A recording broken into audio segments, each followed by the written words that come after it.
भारत के लिए आज एक ऐतिहासिक क्षण रहा है। यूनेस्को ने दीपावली को आधिकारिक रूप से यूनेस्को की मानवता की अमूर्त सांस्कृतिक धरोहर की प्रतिनिधि सूची में शामिल किया है।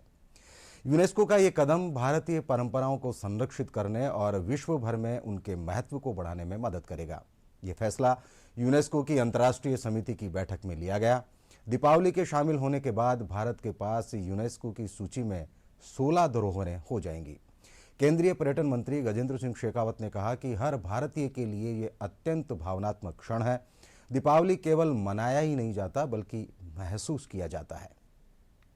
भारत के प्रमुख उत्सव दीपावली को यूनेस्को की मानवता की अमूर्त सांस्कृतिक विरासत की सूची में शामिल किया गया है। जी हां, दिल्ली में लाल किले पर आयोजित यूनेस्को की एक बेहद अहम बैठक में इस बात का फैसला लिया गया। ये पहली बार है कि भारत अमूर्त सांस्कृतिक विरासत के संरक्षण के लिए अंतर सरकारी समिति के सत्र की मेजबानी कर रहा है। इस समिति का 20वां सत्र लाल किले में 8 से 13 दिसंबर तक आयोजित किया जा रहा है।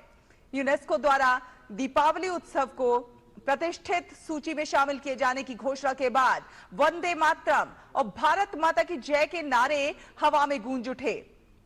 भारत की 15 चीजें वर्तमान में यूनेस्को की अमूर्त सांस्कृतिक विरासत की सूची में शामिल हैं, जिसमें कुंभ मेला है, कोलकाता की दुर्गा पूजा है, गुजरात का गरबा नृत्य, योग, वैदिक मंत्रोच्चार की परंपरा और रामलीला महाकाव्य रामायण का पारंपरिक प्रदर्शन शामिल है। तो दिवाली भी अब यूनेस्को की अमूर्त धरोहर की सूची में शामिल हो गया है।